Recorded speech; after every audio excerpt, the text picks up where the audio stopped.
Before we dive in, drop a quick hi in the comments. It may seem small, but trust me, it really helps YouTube share this story with more sci-fi fans like us. I'd love to see who's watching. Richard Richmond pressed his back against the cold stone and held his breath. The cave was shallow, maybe 10 feet deep, barely enough to hide a man, let alone protect one. Water dripped somewhere in the darkness behind him, a steady rhythm that matched the pounding in his chest. Outside, the jungle screamed. Insects, the size of his fist, clicking through the canopy. Birds that weren't birds, shrieking territorial warnings. Something large moving through the undergrowth, heavy enough to snap branches as thick as his arm. And somewhere out there, the hunters. Richard closed his eyes and tried to slow his breathing. 19 years old. He'd been 19 for exactly 3 weeks. His birthday had been on the transport ship, somewhere between the colony station and whatever hellhole this was. Marco had found a nutrition bar and stuck a wire in it like a candle. They'd laughed about it. Marco was dead now. Rachel, too. Claude. Danny. All of them. Gone.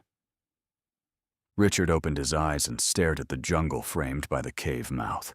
Green and black and red where the volcanic vents bled heat into the air. The humidity was a physical weight on his skin, pressing down, making every breath feel like drowning. He thought about Rachel. She'd been the first. They'd landed together, all 5 of them, dumped from the transport pod like garbage. No explanation. No weapons.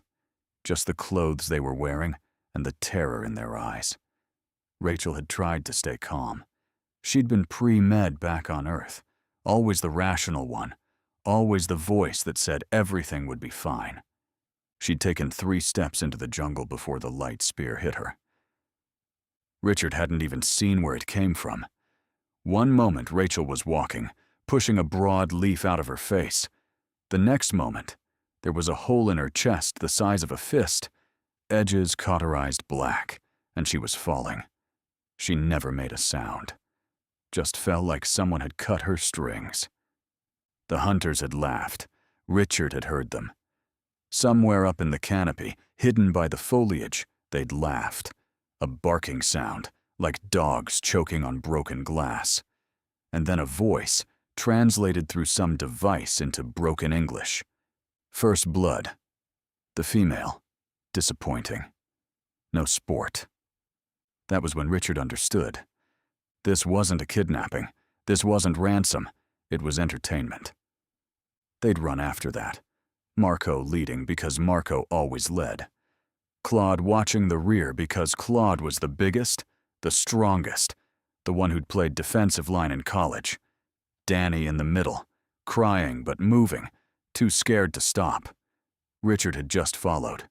Numb.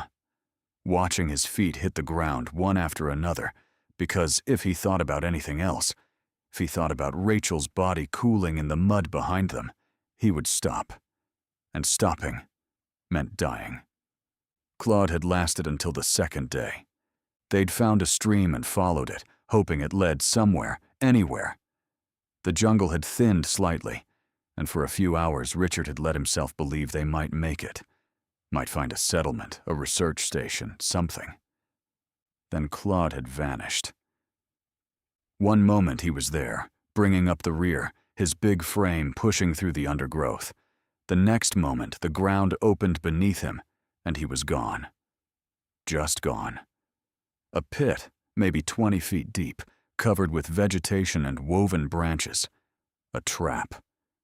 Richard had crawled to the edge and looked down. He wished he hadn't. The thing in the pit wasn't an animal. Not in any way Richard understood animals. It was all mouth and claws and hunger, pale flesh rippling in the darkness.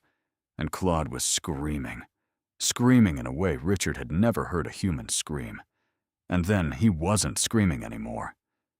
The hunters had laughed again. One of them had appeared on a branch overhead, recording the pit with some kind of hovering drone. Tall, lean, gray-brown skin like dried leather. 4 fingers on each hand. Eyes that glowed faintly in the shadows. seeing heat instead of light. The large one. Better. Good struggle. Marco and Danny had died on the third day. They'd tried to set an ambush. Marco's idea: find a choke point, use rocks and branches, fight back. It was stupid. Richard had known it was stupid. But Marco was Marco, and doing something felt better than just waiting to die. The hunters had walked into the ambush like it was a joke. Because it was... The net had dropped on Marco and Danny simultaneously. Some kind of weighted mesh that contracted when it hit, pinning them to the ground.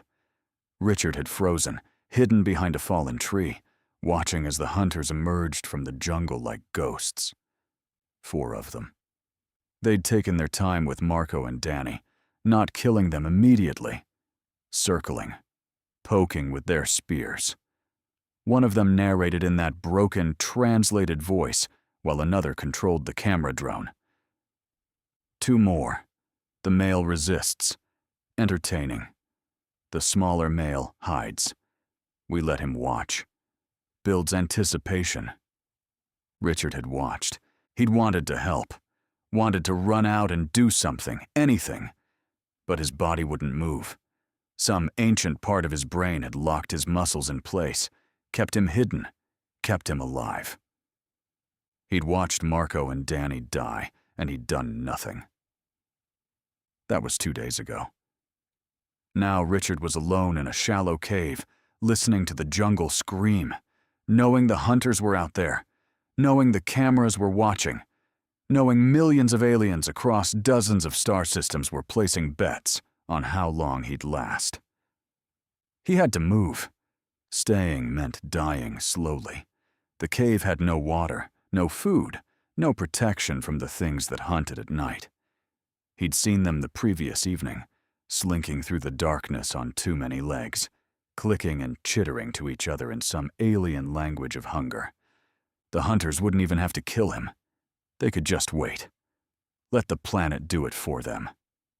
Richard pushed himself to his feet. His legs shook. 3 days of running, hiding, starving. His muscles were cramping. His vision blurred at the edges. The humidity pressed down on him like a physical weight, and every breath tasted like sulfur from the volcanic vents. He looked at the jungle. Green and black and red. He stepped out of the cave. The heat hit him immediately. The temperature had been rising all morning, the jungle transitioning from merely unbearable to actively hostile. Steam rose from the undergrowth, where geothermal vents leaked through the soil.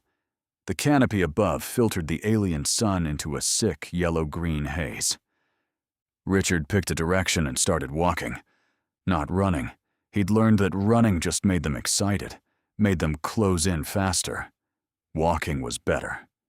Walking let him watch his footing, avoid the traps, conserve what little energy he had left. Not that it mattered. He knew how this would end. The hunters found him an hour later. He'd made it maybe 2 kilometers through the jungle, following a ridge that seemed slightly less dense than the surrounding terrain. His throat burned with thirst. His feet were blistered and bleeding inside his shoes. Every few minutes his vision would gray out, and he'd have to stop, lean against a tree, wait for the world to stabilize. The barking laugh came from above. Richard looked up and saw them. 4 shapes in the canopy, arranged in a loose semicircle. Gray-brown skin. Eyes glowing with captured heat. The camera drone hovering between them, its lens fixed on his face. "The last one," the translated voice announced. 4 days of survival. Adequate entertainment. The hunt concludes. Richard felt something break inside him. Not his courage. That had shattered days ago. Something else. Some wall he'd built between himself and the reality of what was happening. It crumbled, and suddenly he was running. Not towards safety. There was no safety. He was just running because his body refused to stand still and die. The hunters let him go. He could hear them following at a leisurely pace, tracking him through the jungle like they had all the time in the world, because they did. This was the finale, the climax, the part the viewers paid extra for.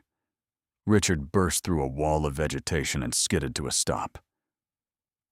Cliff. 100 feet of empty air, then jagged rocks, and a river of black water churning between volcanic stones. The far side was maybe 200 meters away, another wall of jungle rising into the haze. No bridge, no rope, no way across. Richard turned. The hunters emerged from the tree line behind him. They weren't hurrying.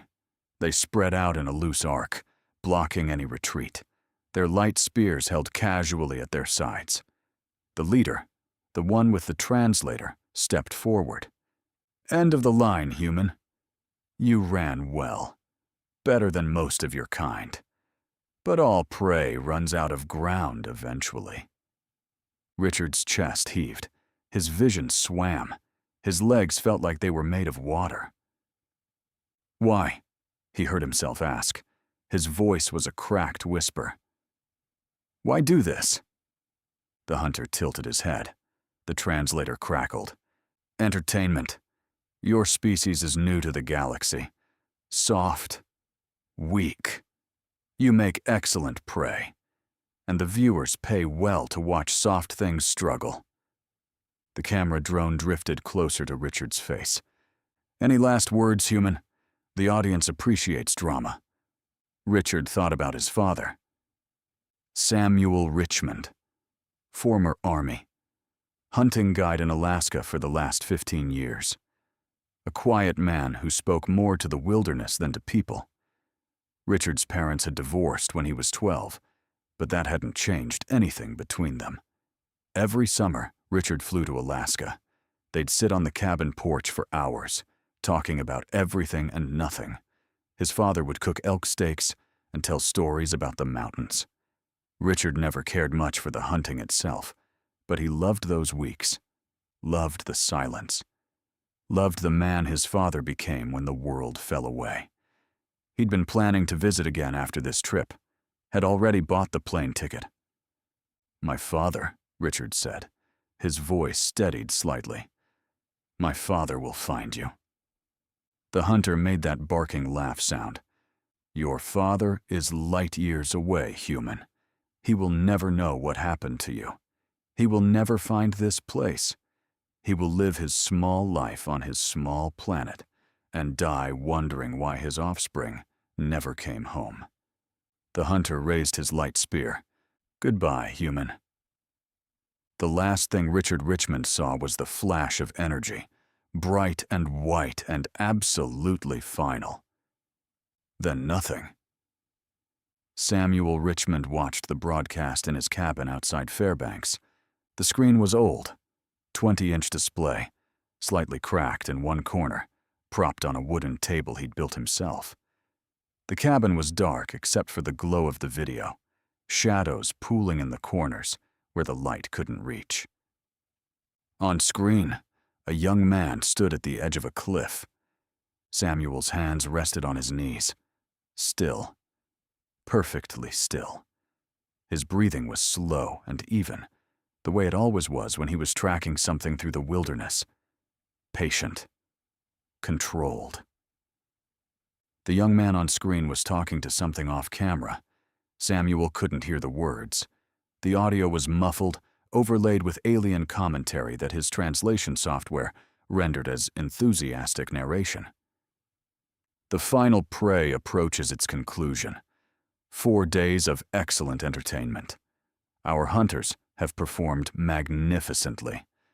Viewers, prepare for the climax. Samuel's jaw tightened. The camera angle shifted, and he saw the hunters for the first time. Tall, lean creatures with gray-brown skin and eyes that caught the light wrong. They moved like predators, confident and unhurried, spreading out to block the young man's retreat.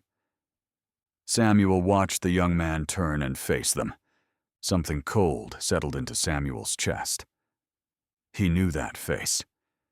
He knew the way that young man held his shoulders when he was scared, but trying not to show it.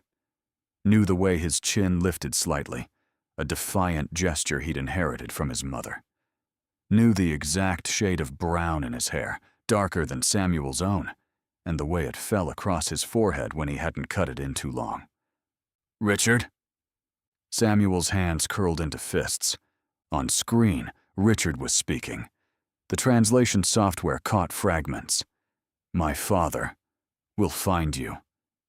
The alien hunter laughed, said something back, raised a weapon. Samuel didn't blink. The flash of light was brief. The body fell.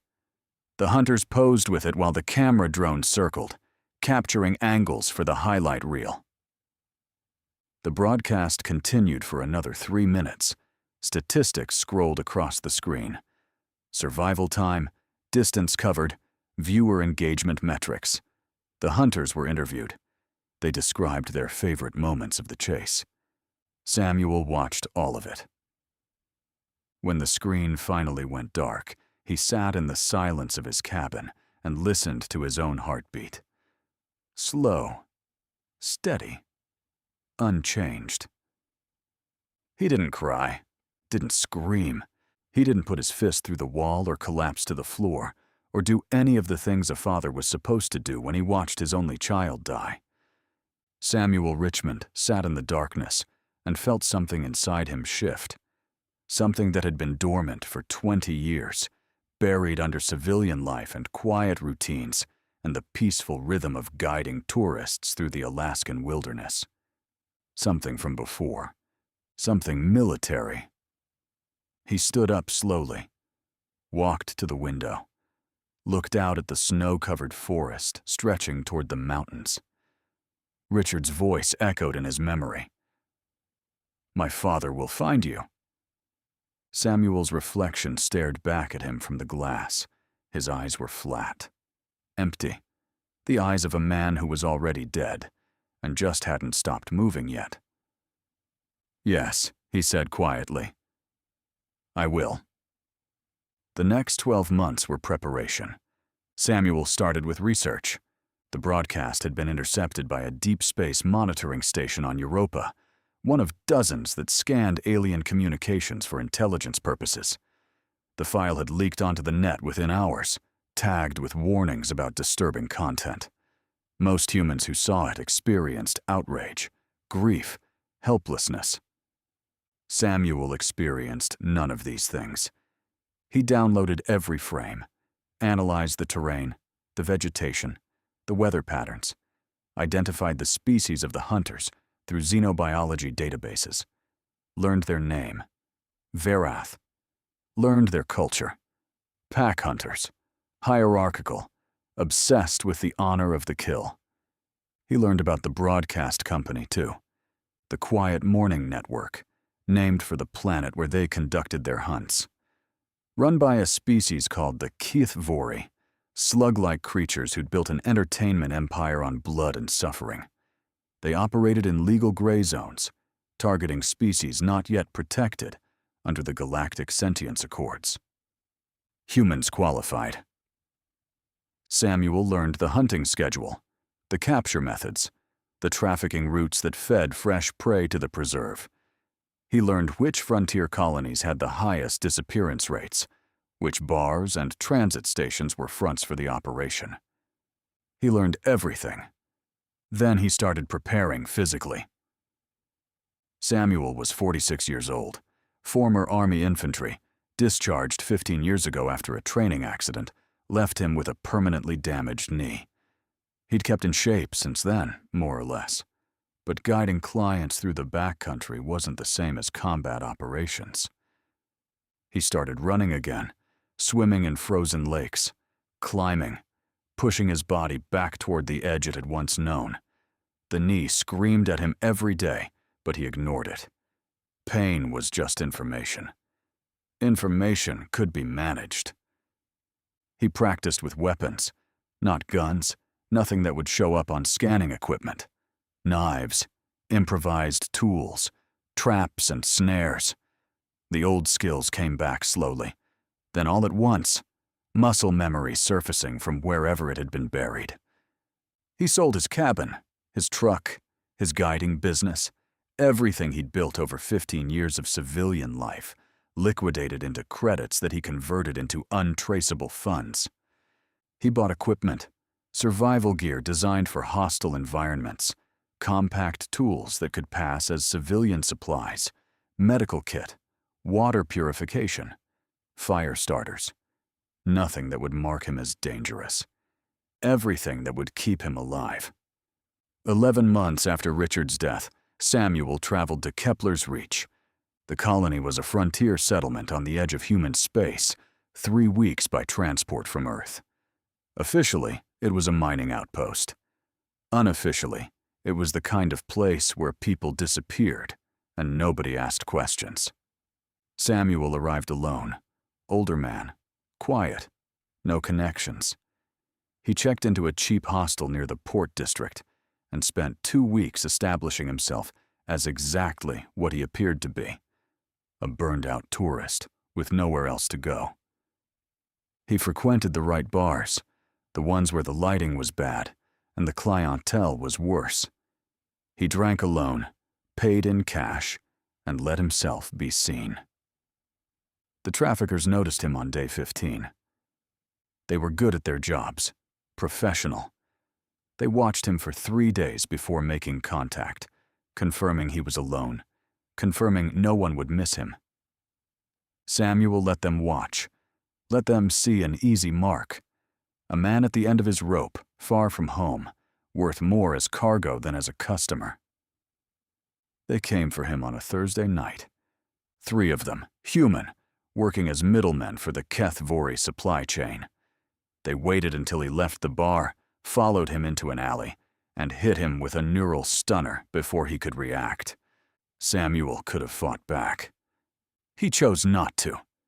He let his body go limp, let them drag him to a transport, let them load him into a cargo container with 6 other captives, 2 colonists who'd made the mistake of traveling alone, a family of 3 who'd been sold by their own debt holders, and a young man barely older than Richard, who kept whispering that there had to be some mistake. Samuel said nothing.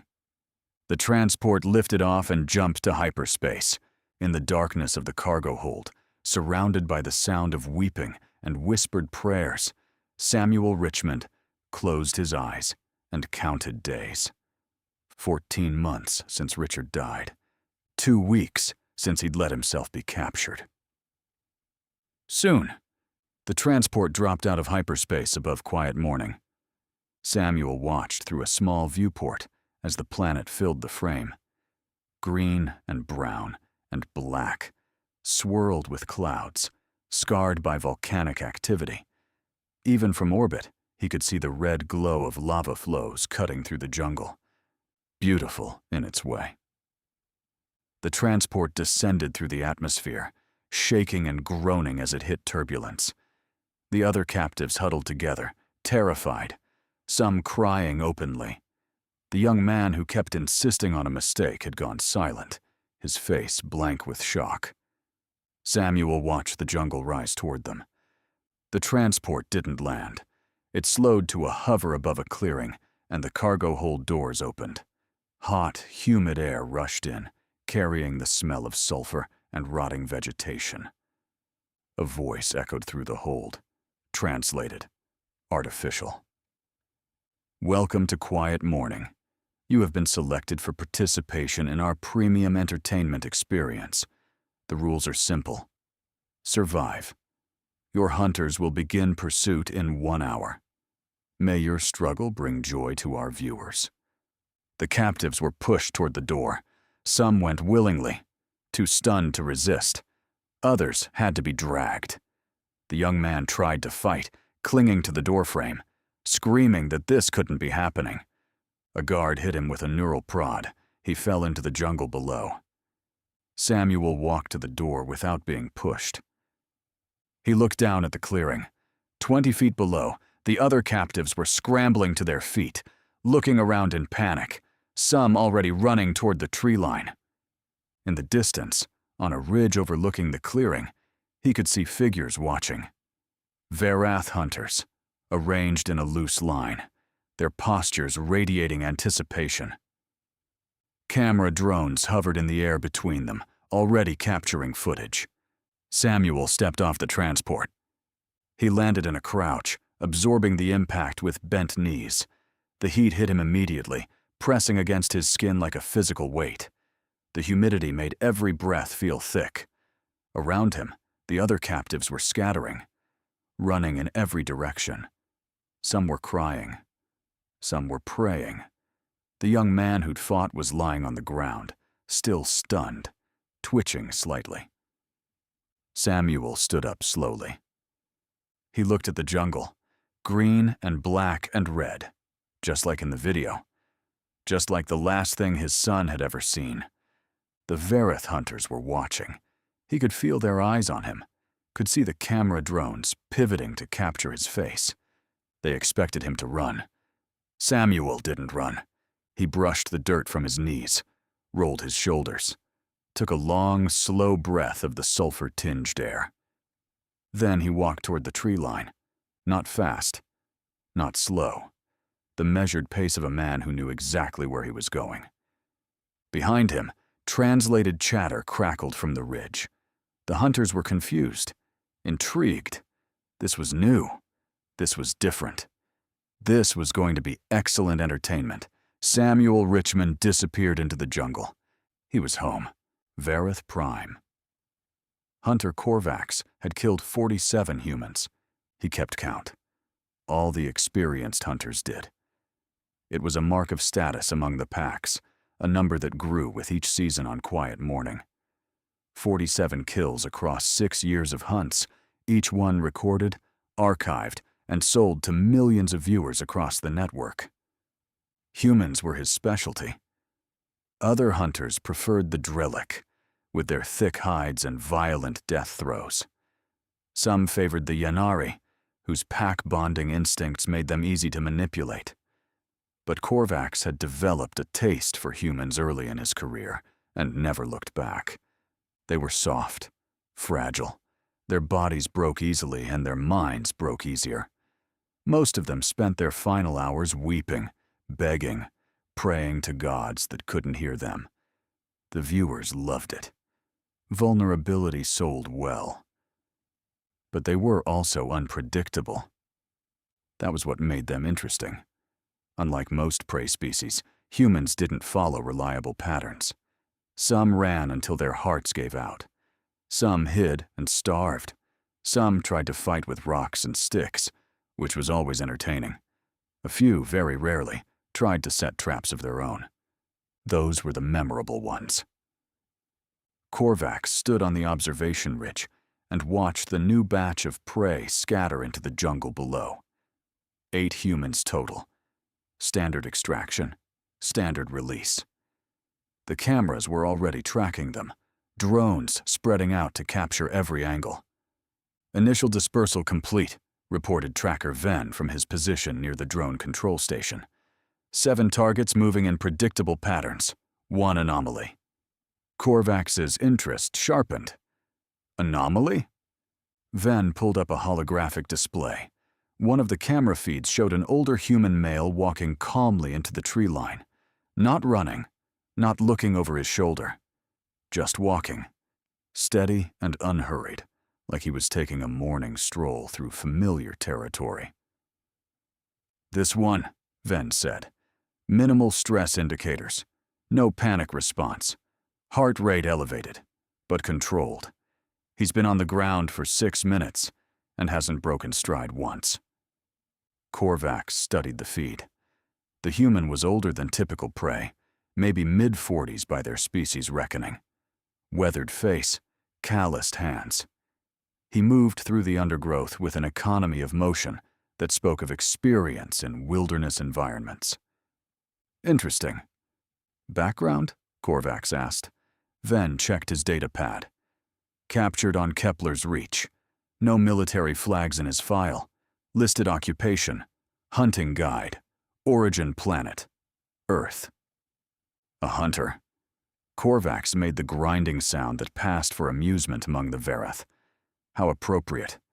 He'll understand what's happening to him then. Good. Fear is sweeter when it comes from comprehension. Should we prioritize him? Korvax considered. The viewers would expect a certain rhythm to the broadcast. Quick kills early to establish stakes, a few extended chases for tension. Then the finale, ideally with the most resilient prey saved for last. This one might make a good finale. No, Korvax decided. Let him settle in. Let him think his experience gives him an advantage. We'll take the easy ones first and save him for day 3 or 4. By then, he'll understand that experience means nothing here. Ven nodded and adjusted the drone assignments. The observation ridge buzzed with activity as the hunting party prepared for the first day's entertainment. 6 hunters total. Korvax as pack leader. Ven on tracking and drone control. 3 shooters, Dren, Solk, and Mathaik, who would handle the actual kills. And Brennan, the youngest, still learning, assigned to documentary duties and support. A standard configuration. More than enough for 8 soft humans.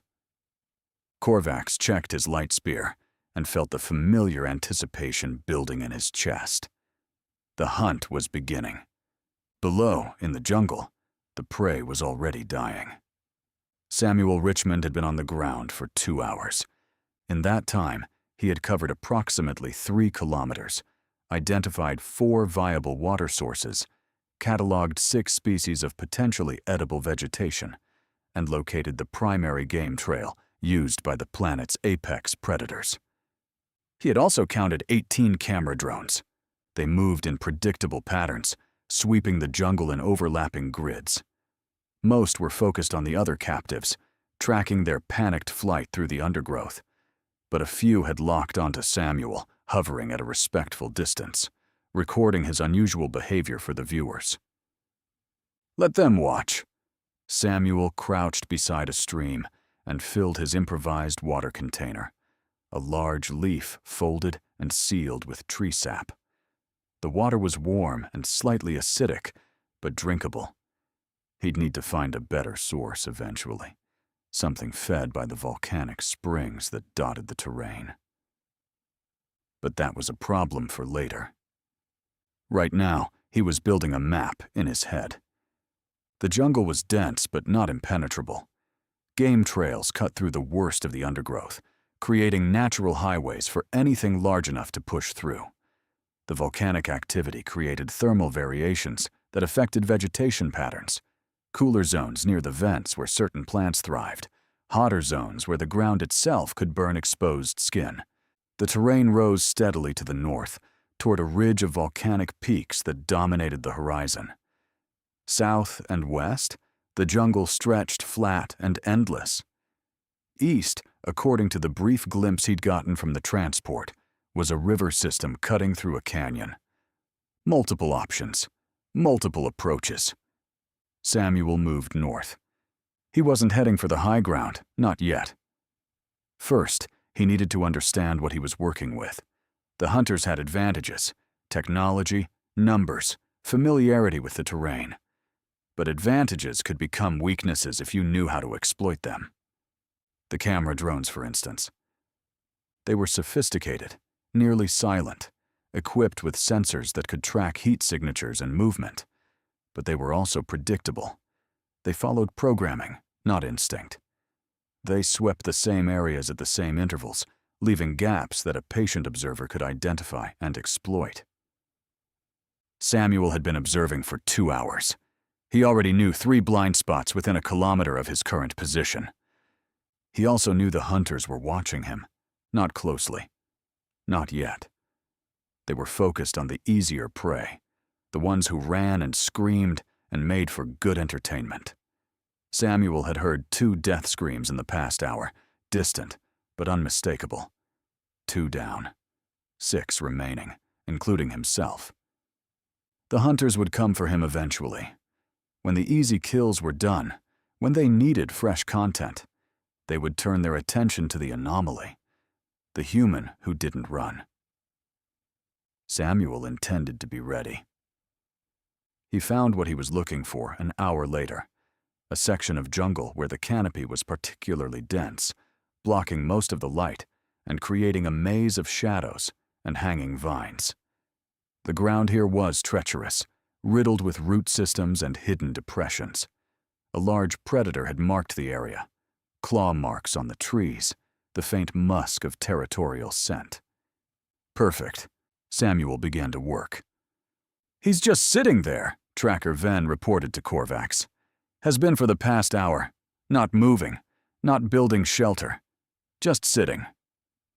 Korvax glanced at the feed.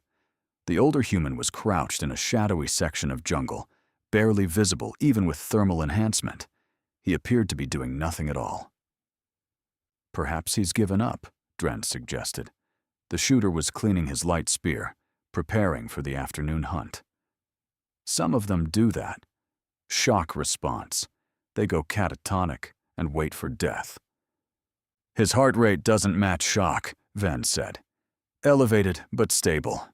He's alert. He's just waiting." Waiting for what? Ven had no answer. Korvax considered the feed for a long moment. The human stillness was unusual, but not unprecedented. Some prey tried to hide and wait out the hunt, hoping the hunters would lose interest. It never worked. The cameras saw everything, but fear made prey stupid. "Leave him," Korvax decided. "Focus on the active targets. We'll deal with the statue later." Ven redirected the drones, and the feed shifted to show a young human male struggling through a swamp 3 kilometers to the south. This one was crying, stumbling, clearly approaching exhaustion. Much better content. Korvax assembled his hunting party and descended into the jungle. The young man's name was Eric Brandt, 22 years old, engineering student from a colony in the Tau Ceti system. He'd been traveling to visit his sister on Kepler's Reach when the traffickers took him. Wrong place, wrong time, wrong species. Samuel learned this because Eric wouldn't stop talking.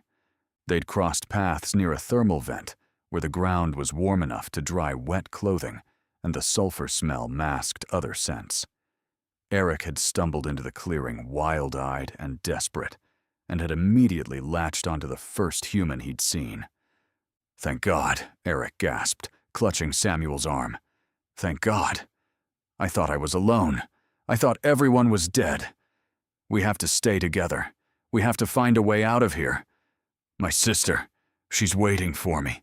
She doesn't know what happened." Samuel listened without responding. Eric was in bad shape, dehydrated, exhausted. A gash on his forehead where he'd walked into a branch. His hands were shaking, and his eyes kept darting to the canopy, searching for threats. He wouldn't last another day. "Please," Eric said. "You seem like you know what you're doing. You're not panicking like the others. Help me. Help me get out of here." Samuel looked at the young man, saw the fear, the desperation, the hope. He thought about Richard. Richard had probably felt this same fear, this same desperate need for someone to help him, had probably looked for someone, anyone, who could make sense of the nightmare and find a way out. No one had helped Richard.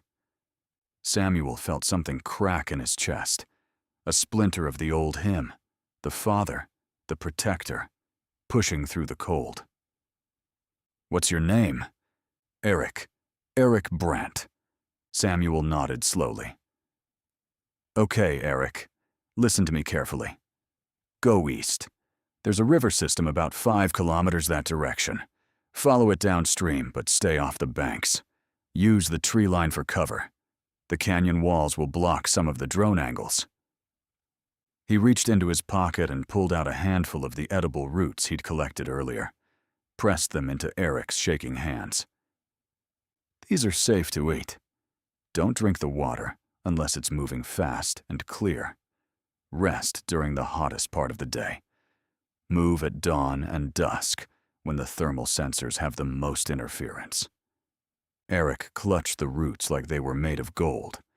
"Will you come with me? Please, I don't want to be alone." Samuel wanted to say yes. He wanted to protect this kid the way no one had protected Richard. Wanted to guide him through the jungle, keep him alive, give him the chance his son never had. But he couldn't. If Samuel went east, he abandoned the mission. The hunters would live. Korvax would live. The Quiet Morning Network would continue broadcasting human deaths for entertainment. More sons would die screaming while their fathers watched helplessly from light years away. Eric might survive if Samuel helped him.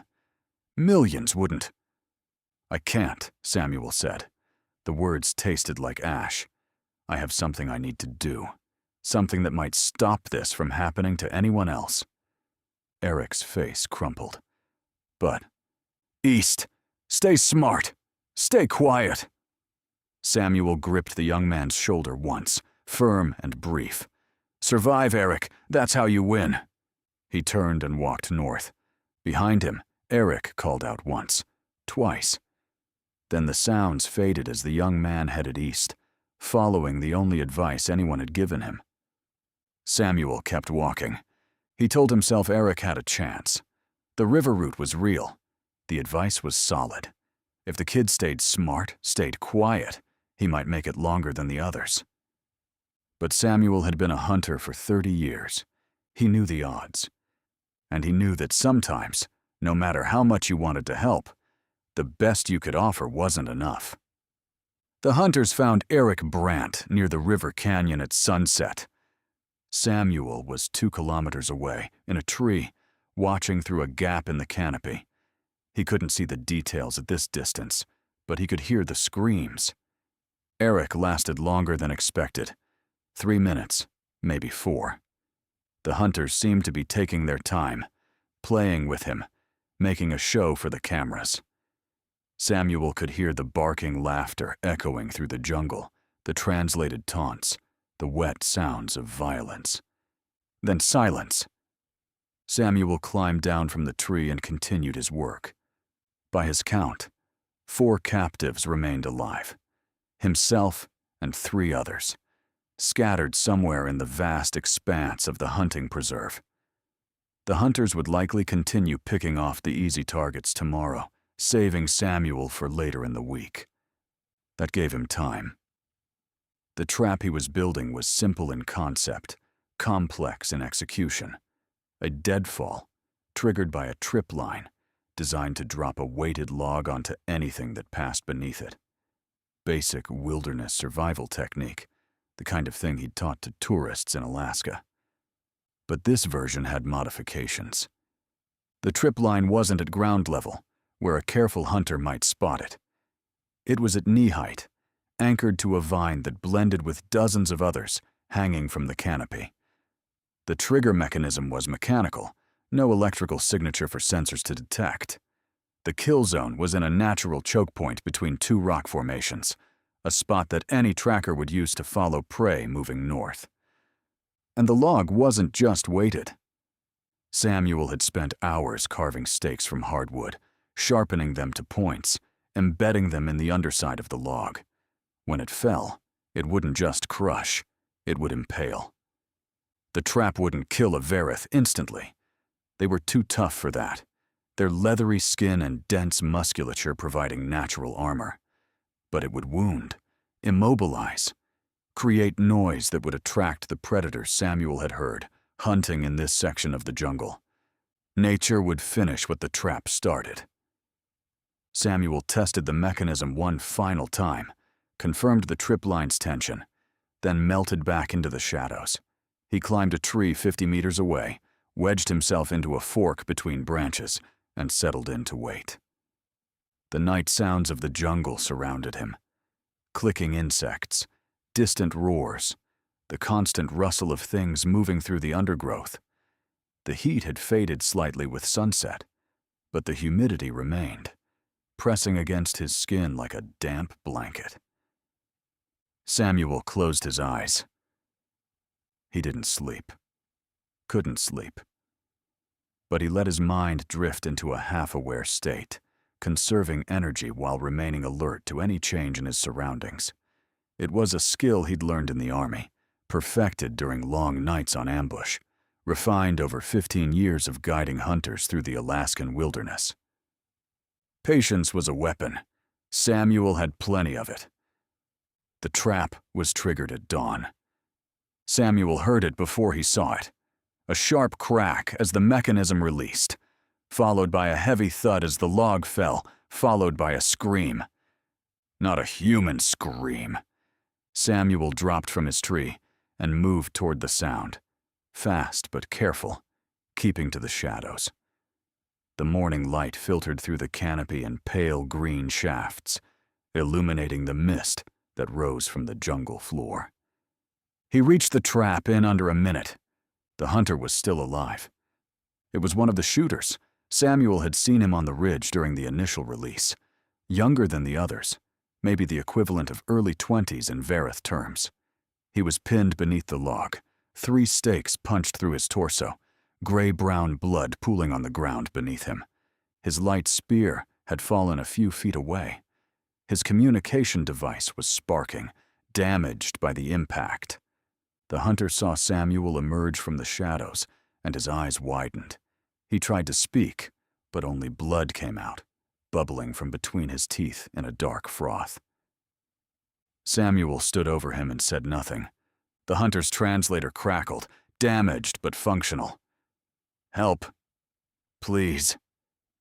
I need—" Samuel crouched down. He picked up the light spear, examined it briefly, then set it aside. He took the hunter's supply pack, checked its contents, transferred a few items to his own pockets. Water purification tablets, a small medical kit, a serrated knife designed for taking trophies. The hunter watched all of this with growing horror. "You," he managed. "You did this. You set a trap." Samuel looked at him. "My son," he said quietly. His name was Richard. "You killed him on camera last season, made entertainment out of his fear, broadcast his death to millions." The hunter's eyes widened further. Recognition dawned in them, followed immediately by terror. No, I wasn't. That wasn't my hunt. I didn't." "You're all responsible." Samuel picked up the trophy knife. "This is what you do to prey, isn't it? Take pieces of them. Souvenirs. Proof of the kill." The hunter tried to squirm away, but the log and the stakes held him fast. He was making a high-pitched sound now, something between a wheeze and a whine, his translator struggling to process it. "I'll make you a deal," Samuel said. "Tell me everything about your pack. Names, positions, patrol routes, how many hunters, how many support staff, where they sleep, how they communicate. Tell me everything, and I'll make this quick." The hunter stared at him. "And if I don't?" Samuel glanced toward the jungle. The sounds of the night predators were fading as dawn approached, but they weren't gone entirely. Somewhere in the shadows, something large was moving, drawn by the scent of blood. "Then I leave you here. The creatures in this jungle, the ones you imported to make the hunt more interesting. I've been tracking them. There's a pack of something that hunts by scent about half a kilometer east. They'll be here within the hour." The hunter's breath was coming in short, wet gasps now. You're insane. You're prey. Prey doesn't do this.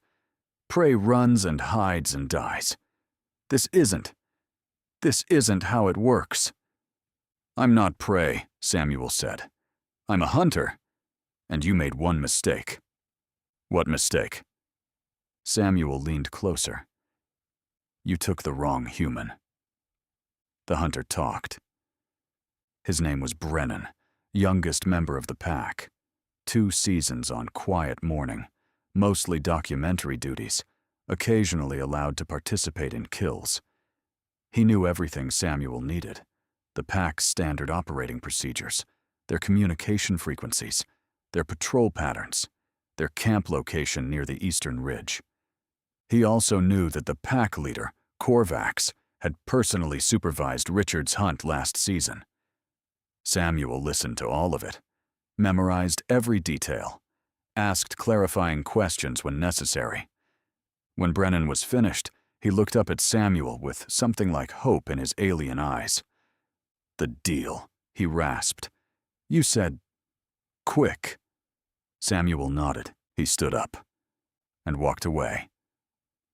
Behind him, Brennan started screaming, cursing, begging, threatening. The translator rendered all of it into flat, artificial English, stripped of the raw desperation in the original sounds. Samuel didn't look back. The scavengers would find Brennan soon. The blood scent was already spreading through the jungle, a dinner bell for everything with teeth out and hunger. By the time the other hunters started wondering why their youngest member hadn't reported in, there wouldn't be enough left to identify. Samuel moved through the jungle, heading east. He had a name now. Korvax. He had a location. The Eastern Ridge. He had a plan. And the hunters had no idea he was coming. Back on the observation ridge, Tracker Ven was getting worried.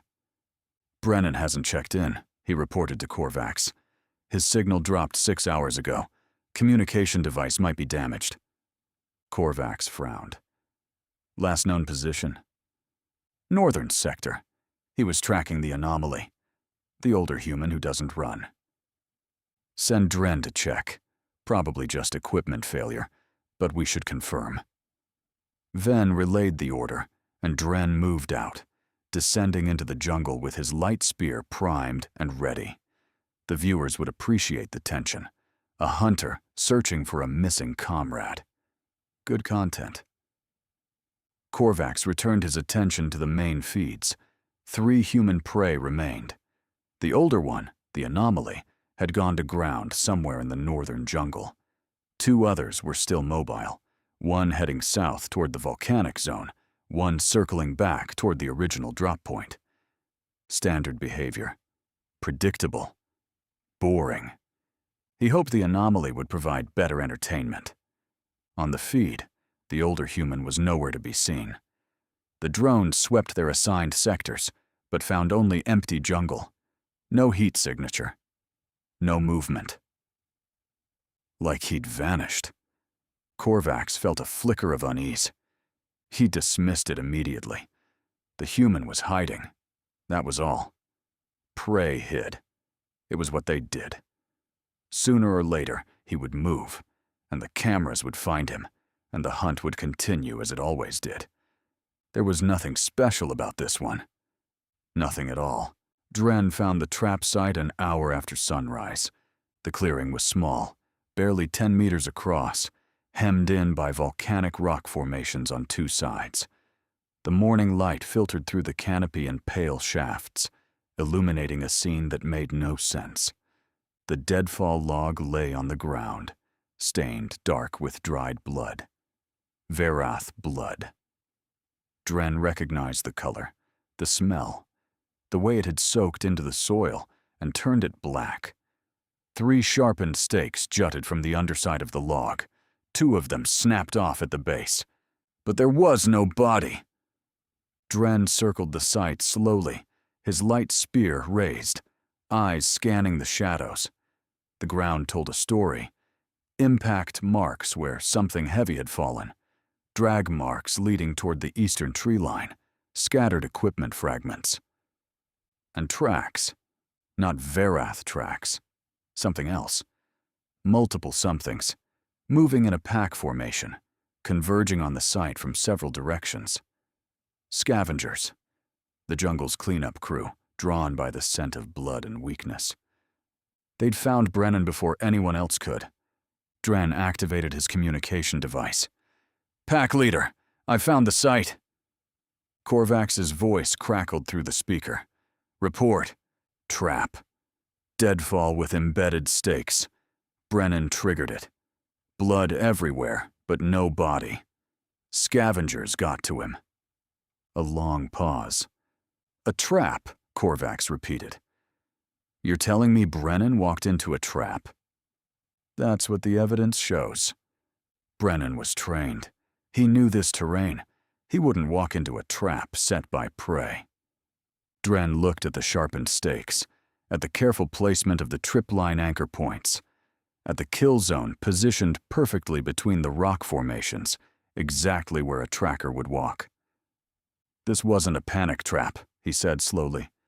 "This was built by someone who knew what they were doing." Another pause. Longer this time. "Return to base. We'll discuss this in person." The communication cut off. Dren took one last look at the trap site. The blood. The drag marks. The stakes carved with patient, methodical precision. Something cold settled into his chest. He turned and headed back toward the ridge. He never made it. Samuel had been following Dren for 2 hours. It wasn't difficult. The Vareth hunter moved with confidence, following established trails, checking his scanner periodically for threats. He was good, professional. But he was looking for prey behavior. Flight, panic, hiding. He wasn't looking for a predator. Samuel kept 50 meters back, using the terrain for concealment. The jungle provided plenty of cover. Fallen trees, volcanic outcroppings, dense undergrowth that swallowed sound and sight. He moved when Dren moved, stopped when Dren stopped, matched his rhythm perfectly. Patience. The Vareth had technology. Sensors, scanners, communication devices that could call for backup in seconds. A direct confrontation would be risky. Samuel needed to close the distance without being detected, needed to strike before Dren could react. He needed the perfect moment. It came near a stream crossing. Dren paused at the water's edge, checking his scanner, confirming the route back to base. The stream was shallow but fast-moving, fed by volcanic springs somewhere upstream. The noise of the water masked smaller sounds. The rocky banks provided limited sight lines, and Dren had to look down to navigate the crossing. Samuel moved. 30 meters, 20, 10. Dren was ankle-deep in the stream, picking his way across the slippery rocks, his attention split between his footing and his scanner. 5 meters. Samuel drew the trophy knife. Dren heard something, started to turn. His hand moved toward his light spear. Too slow. Samuel hit him from behind, one arm wrapping around the Vareth's throat, the other driving the knife up under the jaw, where the leathery skin was thinnest. The blade punched through flesh and muscle, severing something vital. Gray-brown blood sprayed across the rocks. Dren tried to scream. Only a wet gurgle came out. Samuel held on, squeezed tighter, felt the Varath's struggles weaken, then stop. 3 seconds. Maybe 4. Then stillness. Samuel lowered the body into the stream. The current tugged at it, pulling blood downstream in dark ribbons. He worked quickly, methodically.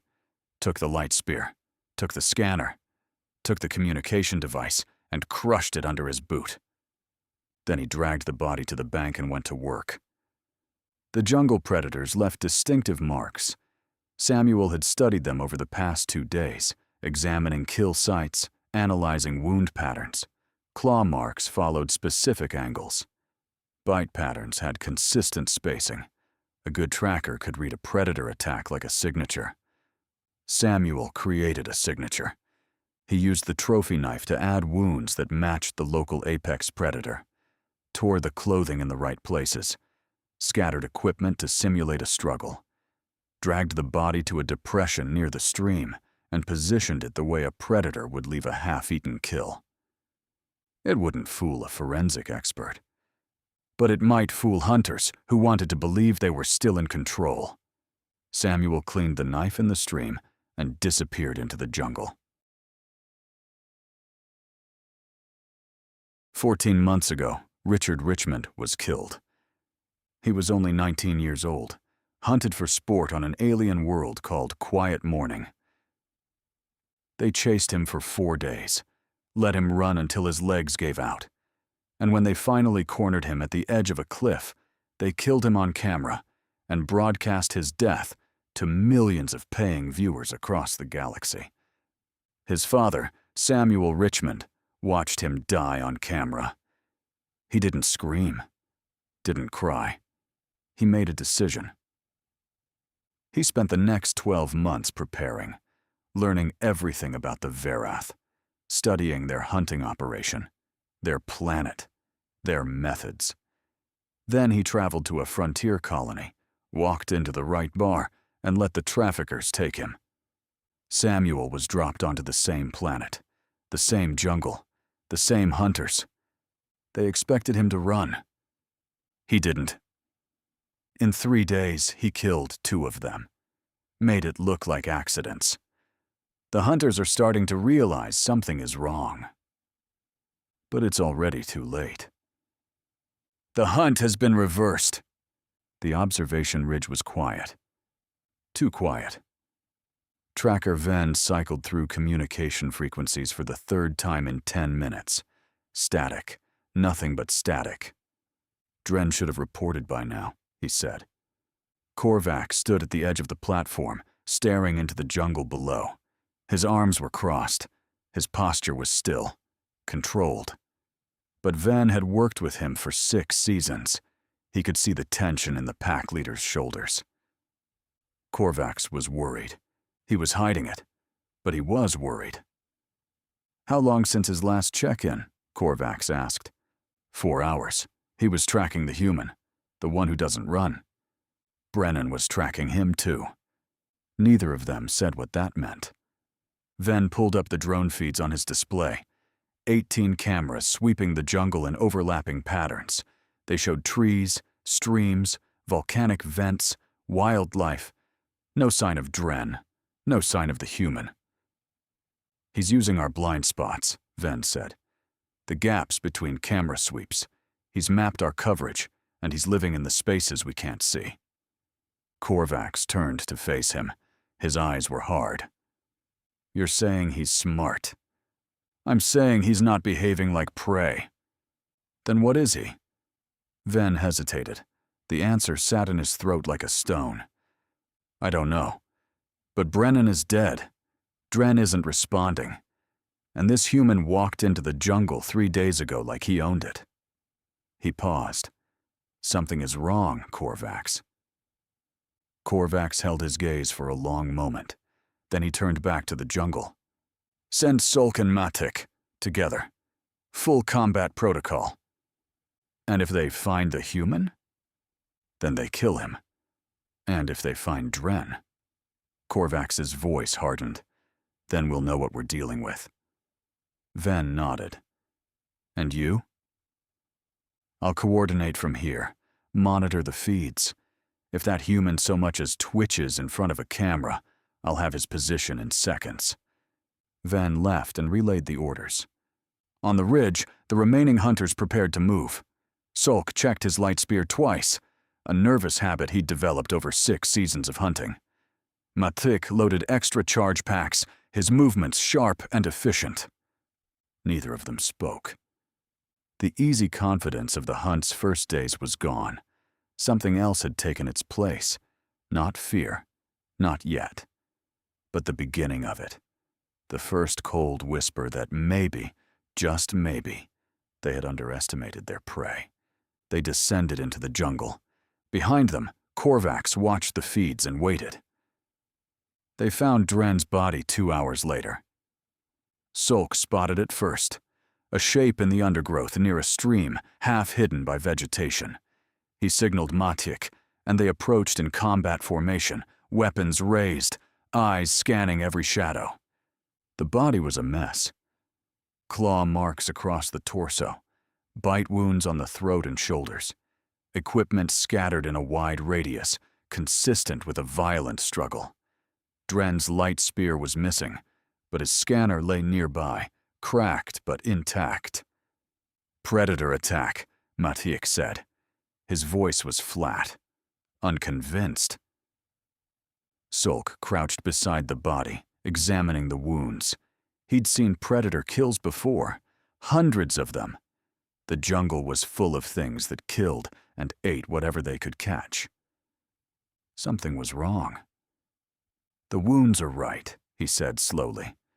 Spacing, angle, depth, all consistent with a thornback attack. But, Solk pointed at the ground. No thornback tracks. They're heavy. They leave marks. And look at the blood pattern. It flows toward the stream, but the body was dragged away from it. Thornbacks don't do that. They eat where they kill. Matik's grip tightened on his light spear. What are you saying? I'm saying this was staged. The word hung in the air between them. Staged. Prey didn't stage kills. Prey didn't set traps. Prey didn't systematically eliminate hunters one by one and make it look like accidents. But something was doing exactly that. Sulk activated his communication device. Pack leader, we found Dren. Status? Dead.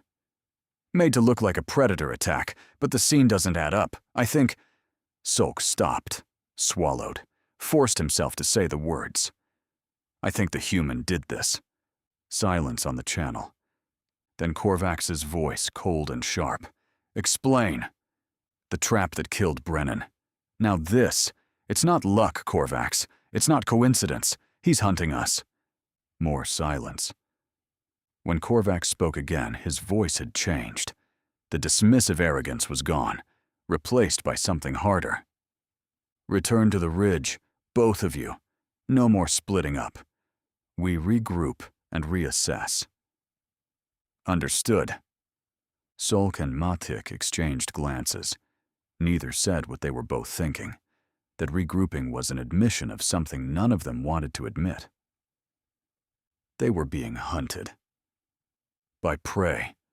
Samuel watched them go. He was 200 meters away, concealed in a rock formation overlooking the stream. He'd been there the whole time, motionless, waiting to see how they reacted to his handiwork. They were scared.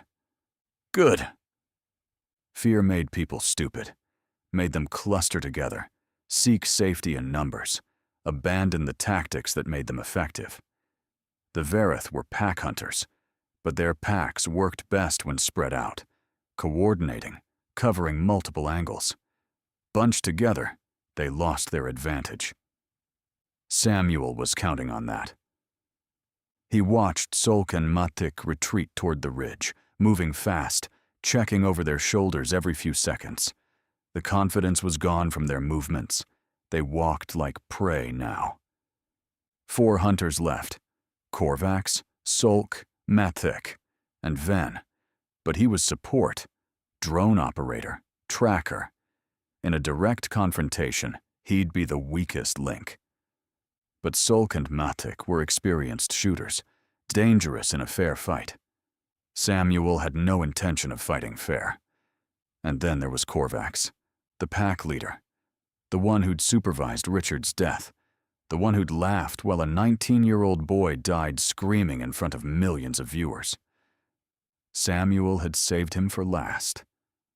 He shifted position, easing cramped muscles, keeping his movements slow and controlled. The afternoon heat was building, the jungle transitioning from merely oppressive to actively hostile. Steam rose from the volcanic vents, and the air tasted like sulfur and rot. The hunters would regroup on the ridge. They'd fortify their position, stick together, wait for their prey to make a mistake. Samuel wouldn't make a mistake. He would wait. Watch, learn their new patterns, find the gaps. And then he would take them apart. On the observation ridge, the mood had changed. Korvax stood at the central display, studying the terrain maps, the drone feeds, the communication logs. Ven worked the tracking station in silence, cycling through frequencies, checking for any sign of their quarry. Sulk and Matik had returned 20 minutes ago. They stood near the perimeter, weapons ready, eyes on the jungle below. No one was watching the remaining human prey anymore. The broadcast had shifted focus. Instead of hunting footage, the viewers were now watching a different kind of drama. The hunters themselves, confused and off balance, 2 of their number dead under mysterious circumstances. The ratings were through the roof. Korvax didn't care about ratings. He cared about the human who was making fools of his pack. "Show me everything," he ordered Ven. Every drone feed from the past 3 days. The blind spots. Every gap in coverage. Van pulled up the data. Holographic displays filled the air, showing patrol routes, camera angles, coverage maps. The blind spots were highlighted in red. Small gaps where the drone patterns didn't overlap, brief windows where a careful observer could move unseen. There were dozens of them. "He's been mapping us," Ven said quietly, "learning our patterns, using our own system against us." Korvac studied the display. The cold feeling in his chest was spreading. He'd hunted humans for years, dozens of them. They ran. They hid. They begged and screamed and died. That was the natural order. This one was different. This one didn't run because he wasn't prey. He was a predator wearing prey's skin. "What do we know about him?" Korvac asked. "Background, training, anything." Ven checked the file. Captured on Kepler's Reach. Listed occupation, hunting guide. Origin planet, Earth. No military flags. Hunting guide. Korvac made a sound that wasn't quite a laugh. "He hunts animals on his homeworld?" "Apparently." "What kind of animals?" Ven searched the database, pulled up information on Earth, on its ecosystems, on its apex predators. Large mammals mostly. Bears, wolves. Some of them weigh several hundred kilograms. They have claws, teeth, strength far beyond human capability. And humans hunt these creatures? Successfully. According to this, yes, for thousands of years. They track them, trap them, kill them with primitive weapons. It's considered a sport. Korvac stared at the display. Humans. Soft, fragile, weak humans. Hunting creatures that could tear them apart with a single blow. Not because they were stronger, because they were smarter, because they were patient, because they learned. "We underestimated him," Korvac said. The words tasted like poison. "What do we do?" Korvac turned to face his remaining hunters. Solk and Matic, veterans both, loyal and capable. Ven, the tracker, the eyes of the pack. 4 against 1. The odds were still in their favor. They had technology, weapons, knowledge of the terrain. The human was alone, outnumbered, operating with salvaged equipment and improvised tactics. "We change the game," Korvac said. "No more passive hunting. No more waiting for him to make mistakes. We go on the offensive. We flush him out. We corner him. And we kill him." Solk nodded. Matic checked his weapon. Ven hesitated. "How?"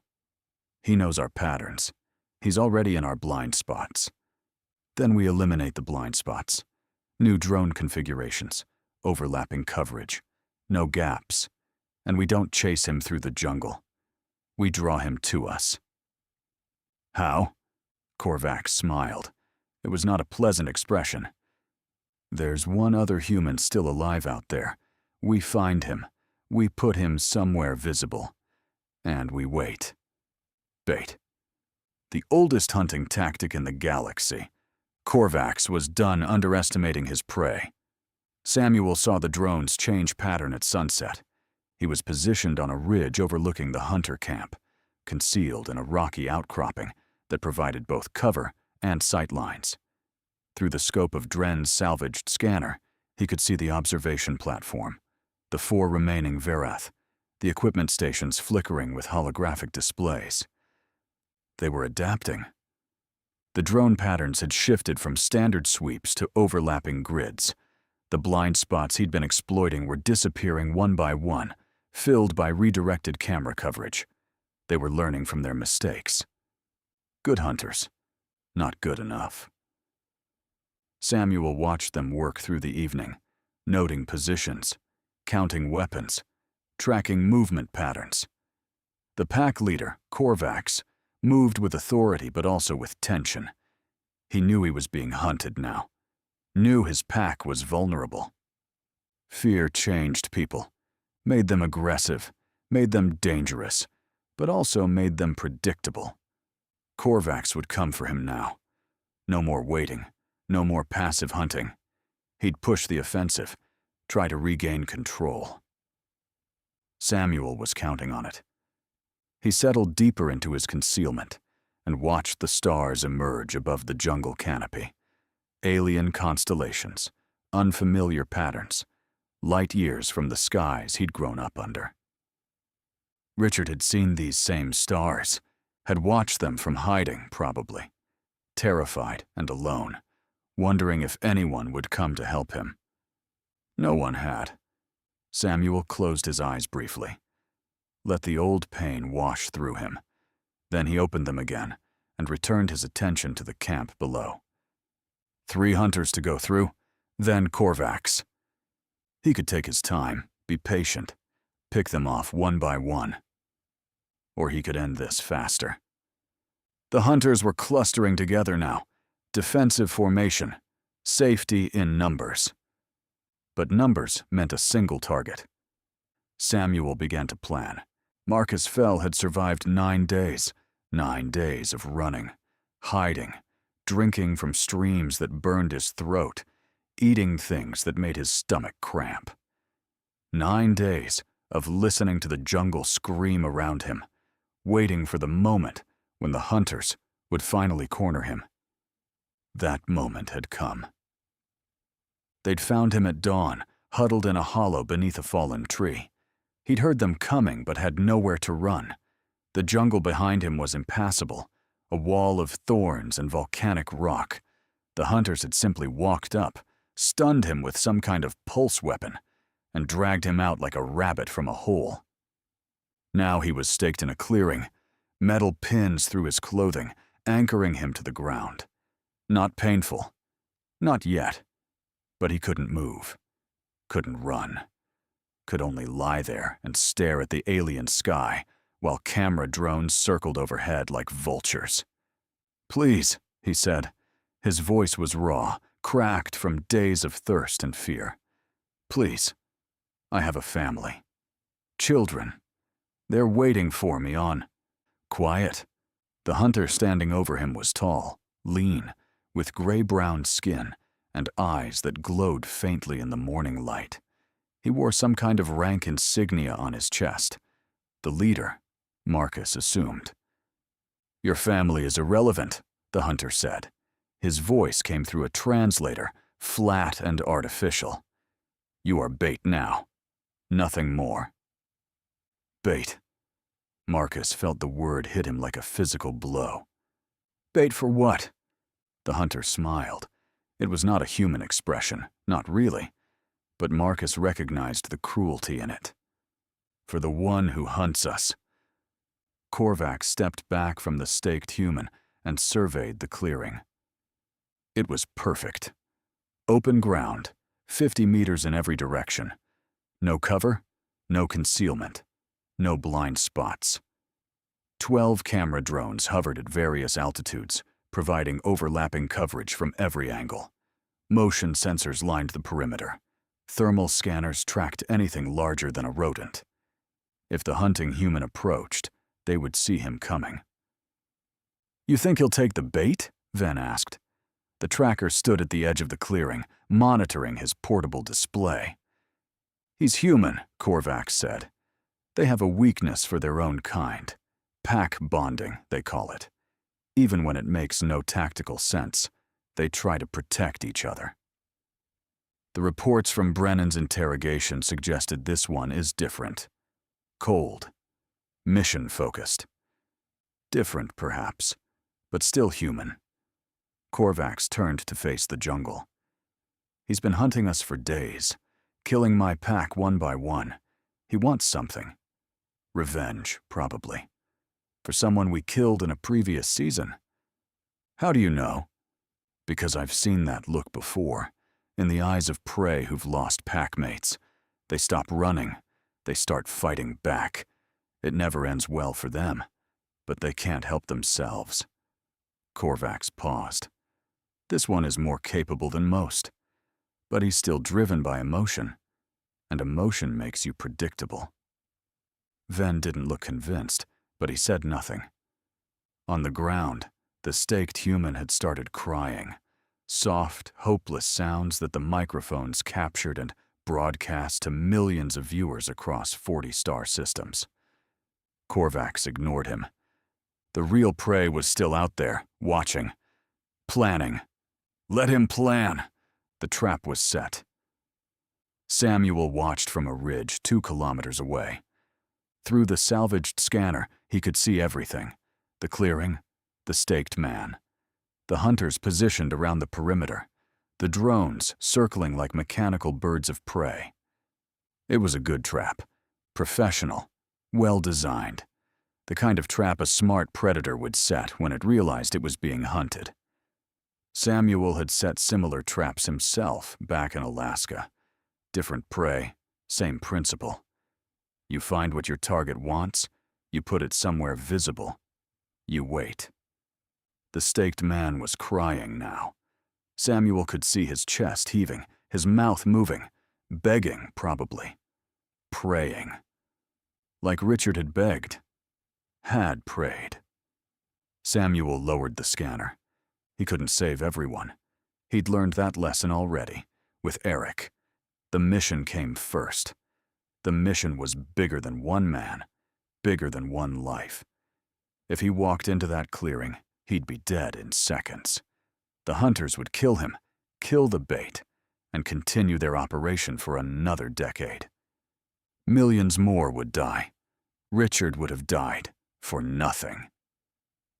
But Samuel raised the scanner again, looked at the staked man, looked at the fear on his face, the desperation, the hope that someone might come for him.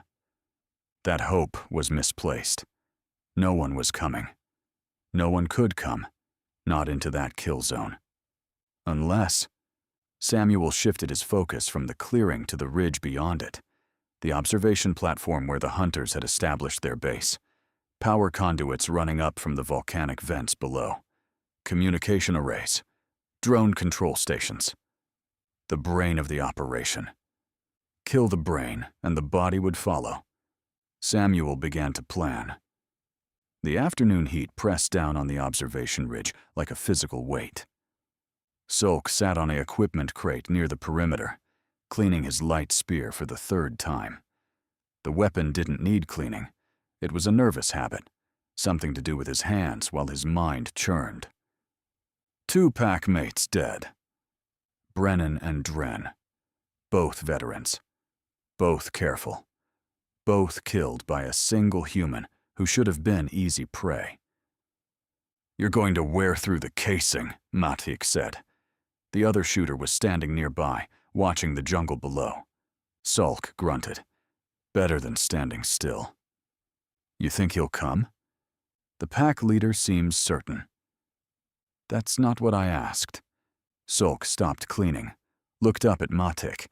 They'd hunted together for 4 seasons, knew each other's rhythms, each other's tells. Matik was scared.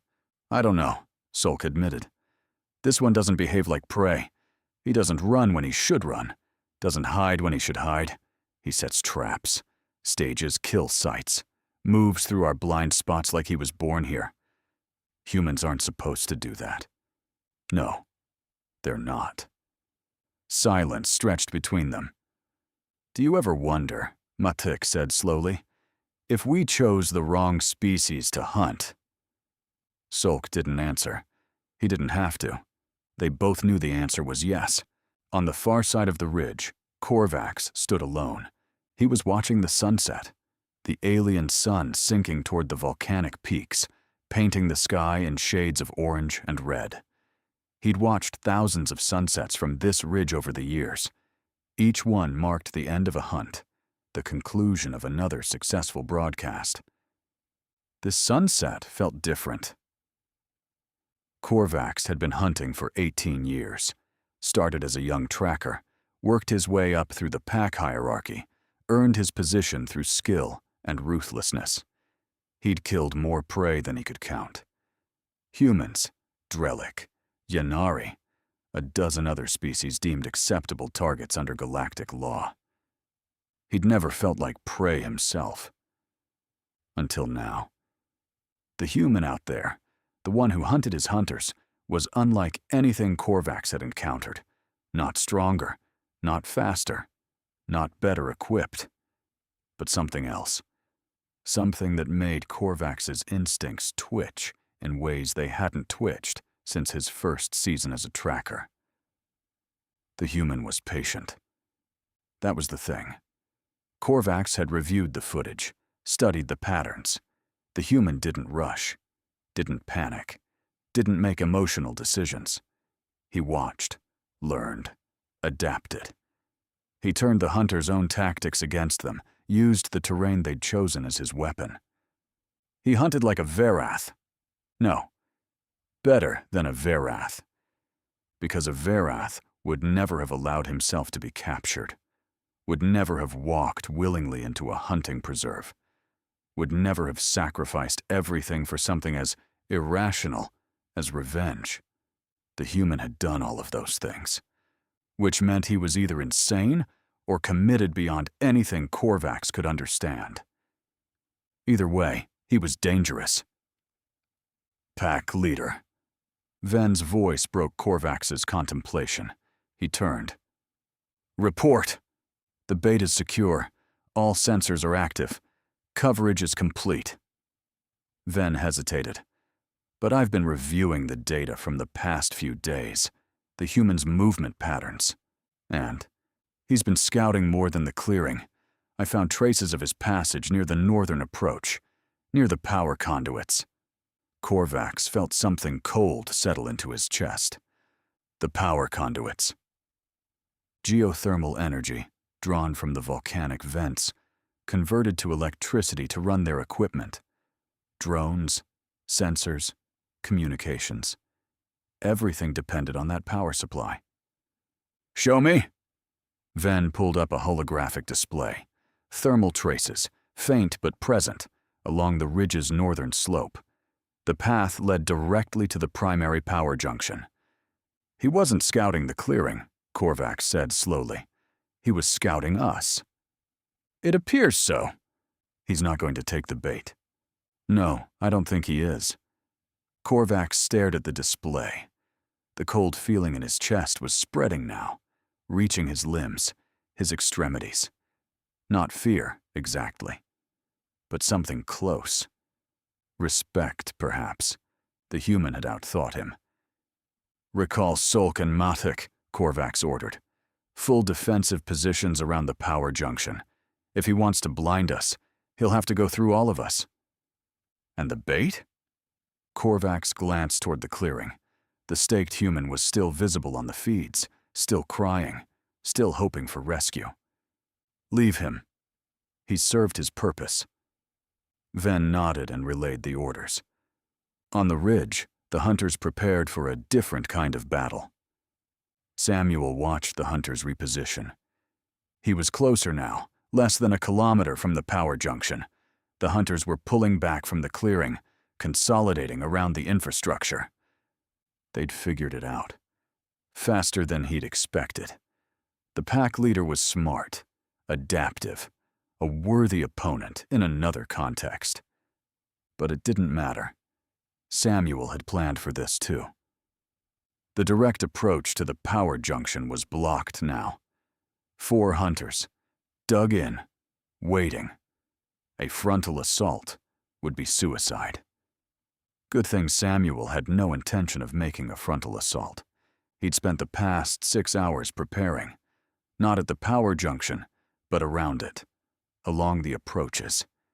In the terrain the hunters would have to cross if things went wrong. 3 traps, simple but effective. Deadfalls, tripwires, concealed pits. The same techniques that had killed Brennan, adapted for new positions. The hunters thought they were defending.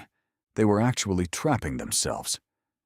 Samuel checked his equipment one final time. Light spear, fully charged. Trophy knife, sharp. Scanner, functional. Water, enough for 12 hours.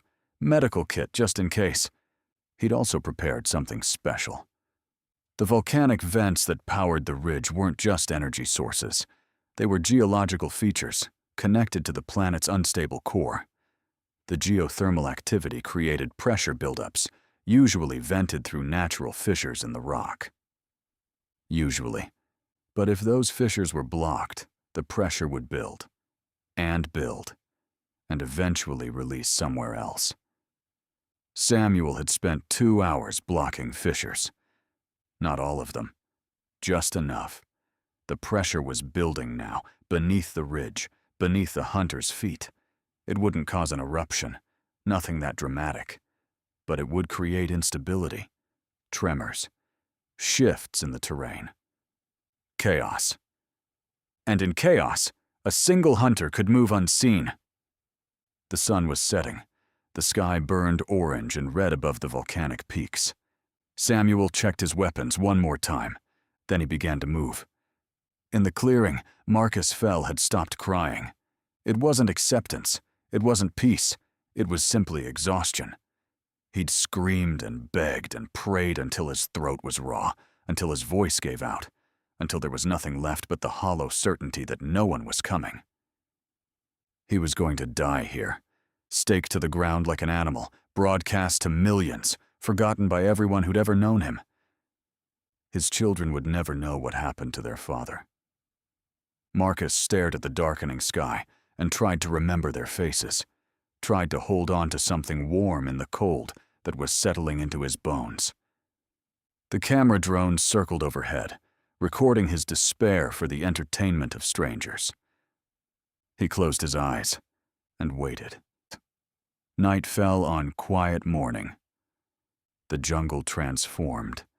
Daytime predators retreated to their dens, replaced by things that hunted in darkness. The sounds changed. Fewer bird calls, more clicking and chittering from creatures that navigated by echolocation. The temperature dropped, but only slightly. The humidity remained, pressing against everything like a wet blanket. On the observation ridge, the hunters waited. Korvax had positioned them carefully. Solk at the primary junction, covering the main approach. Matic at the secondary conduit, watching the western slope. Ven at the control station, monitoring what sensors remained active. Korvax himself patrolled between positions, restless, unable to settle. The human was out there, watching, planning.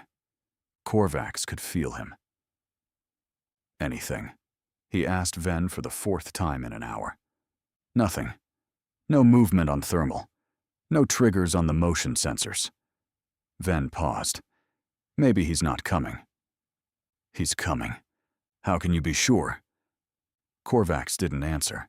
He didn't have a logical explanation, just instinct, honed over 18 years of hunting. The human was close. Korvax could feel it in his bones, in the way his skin prickled, in the subtle wrongness of the too quiet jungle. Something was about to happen. The first tremor hit at midnight. It was small. A vibration in the rock, barely perceptible. The kind of minor seismic activity that happened constantly on a volcanic world. But Korvax noticed. Ven, seismic readings.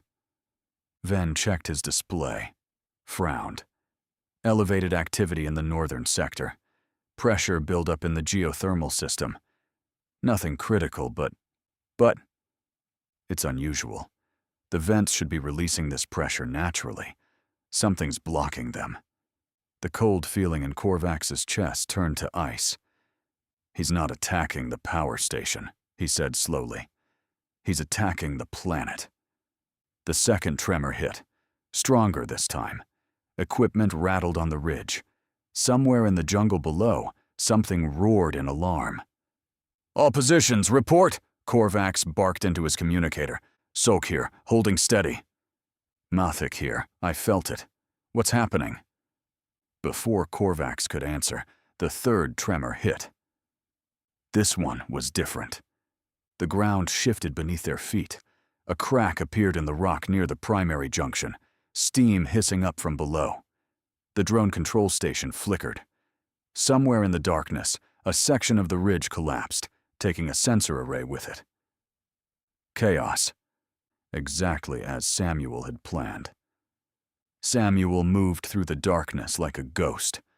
The tremors covered his approach. Every vibration masked his footsteps. Every hiss of steam concealed his breathing. The hunters were distracted, focused on the geological chaos unfolding around them. They never saw him coming. He reached the perimeter in under 3 minutes, slipped past the motion sensors, now flickering and unreliable, avoided the camera drones, their patterns disrupted by the seismic activity. The power junction was 50 meters ahead. Samuel could see Sulk positioned there, light spear raised, scanning the darkness. The hunter was nervous, jumping at shadows. The tremors had rattled him. Good! Samuel circled wide, using the terrain for cover. A volcanic outcropping here, a fallen tree there. Each movement precise, economical, silent. 30 meters. 20. 10. Another tremor hit. Sulk stumbled, his attention snapping to the cracking ground beneath his feet. Samuel moved. On the observation ridge, Korvax heard Sulk scream. It lasted 2 seconds, maybe 3. Then silence. Sulk! Report! Korvax shouted into his communicator. Sulk! Nothing. Matik, converge on the primary junction. Now. Matik's voice came back, tight with fear. On my way. Korvax drew his light spear and sprinted toward the junction. The ground shook beneath him. Steam vented from new cracks in the rock. The world was falling apart, and somewhere in the chaos, the human was hunting. He reached the junction in under a minute. Sulk was dead. The body lay near the primary conduit, light spear still clutched in one hand. The killing wound was precise. A single thrust through the throat, severing the major vessels. Quick. Clean. Professional. No sign of the human. Matik arrived seconds later, breathing hard. He saw Sulk's body and went pale beneath his gray-brown skin. Where is he? Matik whispered. Korvax scanned the darkness. The tremors had stopped. The steam was settling. The jungle was quiet. Too quiet. I don't know, Korvax admitted. But he's close. The final phase of the hunt had begun. Ven knew he was going to die. He'd known it since the first tremor, since Sulk's scream cut through the darkness and went silent, since Korvax's voice came through the communicator, tight with something that sounded almost like fear. Ven had never heard Korvax afraid before. He sat at the control station, surrounded by flickering displays and dying equipment. Half the drone feeds were static. The seismic activity had damaged the power conduits, and the backup systems were failing one by one. The motion sensors were unreliable. The thermal scanners were glitching. He was blind. And somewhere in the darkness, the human was coming. Ven checked his sidearm for the 6th time. It was a light pistol, standard issue for support personnel. He'd fired it maybe 3 times in his entire career, always at targets, never at anything that could fight back. He wasn't a hunter. He was a technician. He watched screens and monitored data and let the real hunters do the killing. Now the real hunters were dying, and Ven was alone. Korvax, he said into his communicator. Korvax, please respond. Static. Matik? Anyone? Nothing. Ven stood up. His legs were shaking. He needed to move, needed to find the others, needed to not be alone in this metal coffin waiting for death to find him. He took 2 steps toward the door. The lights went out. The hum of equipment died.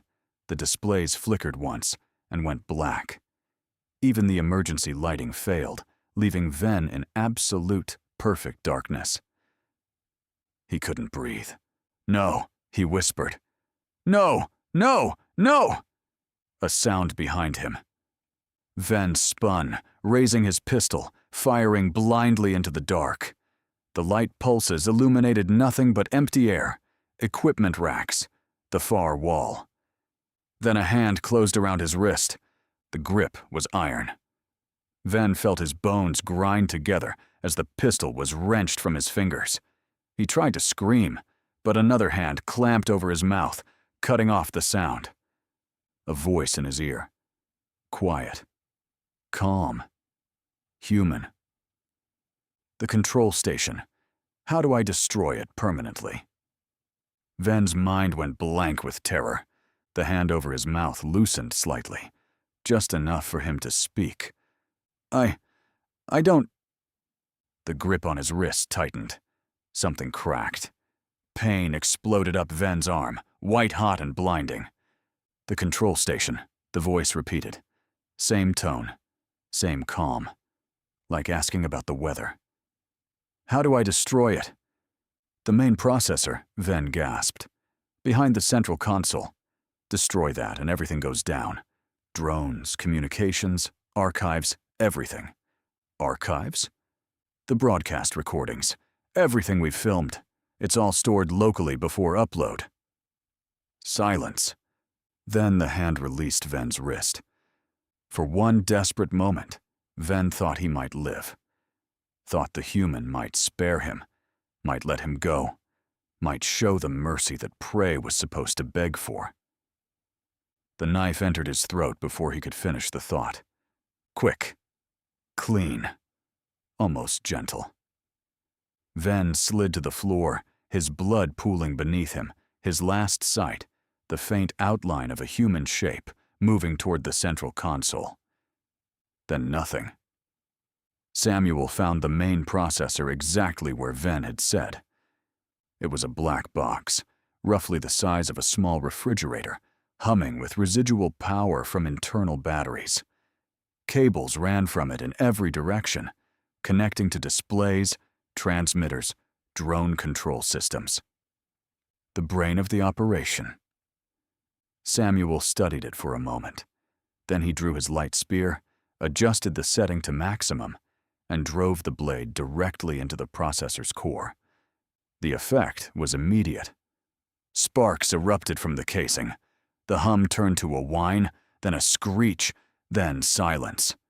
Somewhere outside, Samuel heard the distant sound of drones falling from the sky, their control signals severed.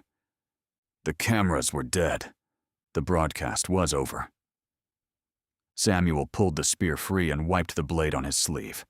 The control station was dark and silent around him, filled with the smell of burned circuitry and fresh blood.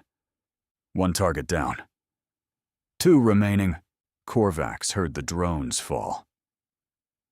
A series of distant crashes scattered across the jungle as the machines lost power and dropped from the sky. The sound was wrong, unnatural. Drones didn't just fall. They had redundant systems, backup power, emergency protocols, unless someone had destroyed the control station. Ven, Korvax said into his communicator. Ven, report. Static. Matik? Status. Matik's voice came back, tight with fear. I heard it too. The drones are down, all of them. What's happening? The human. He's taken out the control station. Ven? Not responding. Silence on the channel. Korvax looked around. The ridge was dark now, lit only by the faint glow of volcanic vents in the distance. Without the drones, without the sensors, they were operating blind. The human could be anywhere. Could be right behind them. Matik, converge on my position. We stay together. On my way. Korvax raised his light spear and scanned the darkness. His eyes were better than human eyes, adapted for low-light conditions, capable of seeing heat signatures. But the jungle was full of heat. Volcanic vents, warm-blooded creatures, residual energy from the seismic activity. The human was hiding in that noise. Korvax had never felt so vulnerable. 18 years of hunting, thousands of kills. He'd always been the predator, always been in control. Now he was standing in the dark, jumping at shadows, waiting for death to find him. This was what his prey felt. He understood that now. "Korvax," Matik's voice again, closer this time. "I'm approaching from the south, 50 meters out." "I see you. Keep coming." A few moments later, Matik emerged from the darkness. His eyes were wide, his breathing rapid. He looked like prey. They both did. "What do we do?" Matik asked. Korvax didn't have an answer. The human had destroyed their infrastructure, killed their packmates, turned their hunting ground into a death trap. Every advantage they'd had was gone. All that remained was survival. "We get off this ridge," Korvax said. "Make for the extraction point. Call for emergency pickup." "The communication array?" "There's a backup transmitter at the secondary site, 2 kilometers east. If we can reach it, we can signal for extraction." Matik nodded. It wasn't much of a plan, but it was something. They started moving. Samuel let them go. He watched from the shadows as Korvax and Matik descended from the ridge, heading east toward the secondary site. They moved in formation, covering each other, checking every shadow. Professional. Disciplined. Scared. Samuel didn't follow directly. He knew where they were going, knew the terrain better than they did now, after days of scouting and preparation. And he knew what was waiting for them. The trap was simple. A tripwire stretched across the game trail, connected to a weighted net. Not lethal on its own, but it didn't need to be lethal. It just needed to separate them. Divide and conquer. The oldest tactic in the book. Samuel circled wide, moving through the jungle on a parallel course. The volcanic vents provided landmarks, their faint glow visible through the canopy. The night sounds covered his movement. He reached the trap site 5 minutes before the hunters. And waited. Matik hit the tripwire at a full run. He'd been moving fast, too fast, fear overriding training. The wire caught his ankle and he went down hard, the weighted net deploying from the canopy above, tangling around his limbs. "Contact!" he screamed. "Korvax! Contact!" Korvax spun, light spear raised, searching for targets. He saw Matik on the ground, thrashing against the net, saw the tripwire glinting in the faint light. "Trap." "Hold still," Korvax ordered. "I'll cut you free." He moved toward Matik, knife drawn. Something whistled through the air. Korvax felt the impact before he understood what had happened. A rock, baseball-sized, thrown with precision accuracy. It hit his knife hand, and the blade went spinning into the darkness. He raised his light spear, firing blindly into the jungle. The energy pulses lit up the night, illuminating trees, undergrowth, shadows. "No target!" "Show yourself," Korvax roared. "Face me, coward." Silence. Then another rock. This one hit his knee, the damaged one, the old injury from his first season. Korvax went down with a grunt of pain. "Korvax!" Matik was still thrashing, still trapped. "Korvax, help me!" Korvax tried to stand. His knee buckled. He fell again, catching himself on one hand, his light spear clutched in the other. A shape emerged from the shadows. The human. He was older than Korvax had expected. Weathered face, gray in his hair, calm eyes that reflected the faint volcanic glow. He held a light spear, one of theirs, taken from a dead hunter. He didn't look like prey. He looked like death. "Korvax," the human said. His voice was quiet, conversational. "Pack leader, 18 years of hunting, 47 human kills." Korvax stared at him. "How do you know that?" "Brennan told me, before he died." The cold in Korvax's chest spread to his entire body. "What do you want?" he asked. "Ransom? Freedom? Name your price." The human shook his head slowly. There's no price. There's no negotiation. There's just you and me and the debt you owe. Debt? What debt? I don't even know you. The human reached into his pocket, pulled out something small, a photograph, creased and worn from handling. He held it up so Korvax could see. A young human male, brown hair, nervous smile, standing in front of some kind of monument. Korvax didn't recognize him. Then he did. Last season. The finale. The boy who'd run for 4 days before they cornered him at the cliff. The one who'd talked about his father before he died. My father will find you.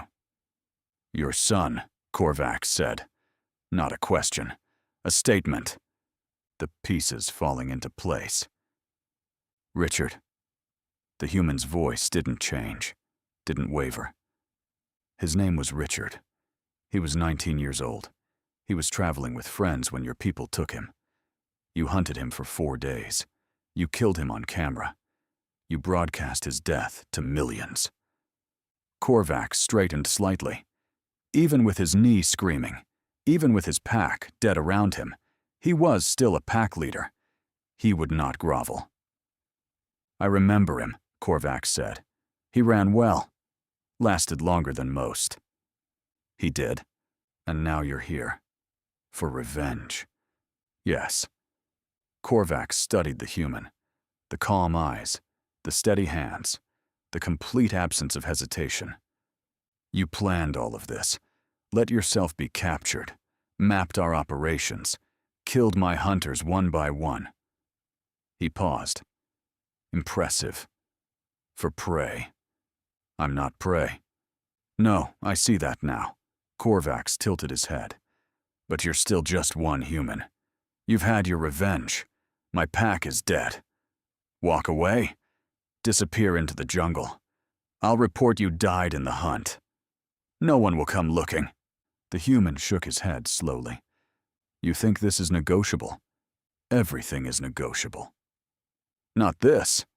The human took a step closer. Richard wasn't content to me. He wasn't entertainment. He wasn't a number on your kill count. He was my son. My only son. Korvax held his ground. And killing me brings him back? No. Nothing brings him back. The human's voice was flat, empty. But you don't get to live in a universe where he doesn't. Korvax raised his light spear. The human moved. Korvax fired. The energy pulse lit up the night, blazing toward the human's chest. It missed.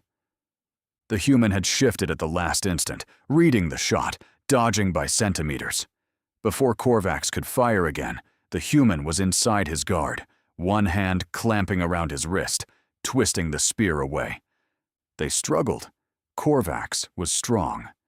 But the human was precise, every movement designed to break leverage, to control. The spear clattered to the ground. Korvax threw a punch. The human caught it, redirected the momentum, swept Korvax's damaged knee out from under him. Korvax went down hard. He tried to rise. A boot pressed against his throat, pinning him to the ground. 4 days, the human said. Richard ran for 4 days. You've managed about 30 seconds. Korvax bared his teeth, not a smile. A challenge. Then finish it, human. Prove you're a predator. I don't need to prove anything. The human looked down at him. No anger. No satisfaction. Just cold, absolute certainty. My son died far from everyone who loved him. But he knew something you didn't. The boot pressed harder. He knew I would come. Korvax looked up at the human standing over him, at the steady hands, the empty eyes. The human raised the light spear, Korvax's own weapon taken from his hands. I'm not prey. I'm a hunter. The light spear came down. Samuel stood over Korvax's body for a long time. The jungle was quiet around him. The volcanic vents hissed in the distance. Somewhere, a nightbird called and received no answer. It was done. 14 months since he watched his son die. 12 months of preparation. 2 months of waiting to be captured. Days of hunting. All of it leading to this moment, this silence. Samuel felt nothing. He'd expected something. Relief, maybe. Satisfaction. Closure. The things people talked about when they talked about revenge. The catharsis of violence. The peace that came from balance restored. There was no peace. Richard was still dead. Nothing had changed that. Nothing would ever change that. Samuel had killed 6 hunters and destroyed their operation, and his son was still gone. The math didn't balance.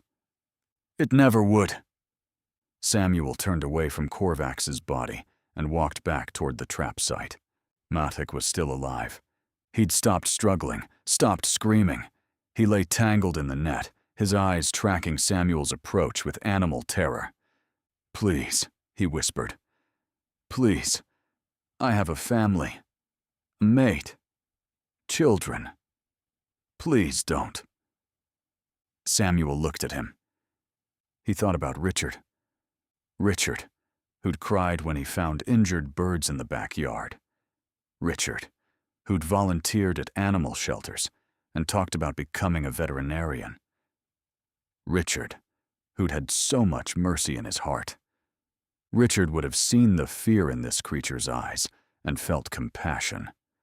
Would have cut the net and walked away.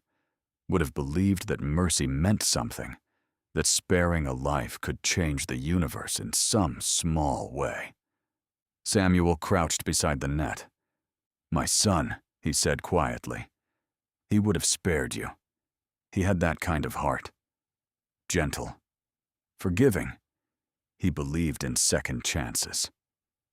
Matik's eyes flickered with hope. Samuel drew his knife. "I'm not my son." The hope died. "I have nothing left inside me. Your people took it all when they took him." Matik tried to speak, tried to beg, tried to find words that would save him. Samuel didn't give him the chance. The knife was quick, cleaner than Matik deserved. But Samuel wasn't doing this for satisfaction. He was doing it because every hunter who'd participated in this operation needed to die. Every single one. Samuel cleaned the blade on Matik's clothing and stood. 6 hunters. All dead. The pack was finished. He turned and walked toward the clearing where they'd staked the last human. There was still one life he could save.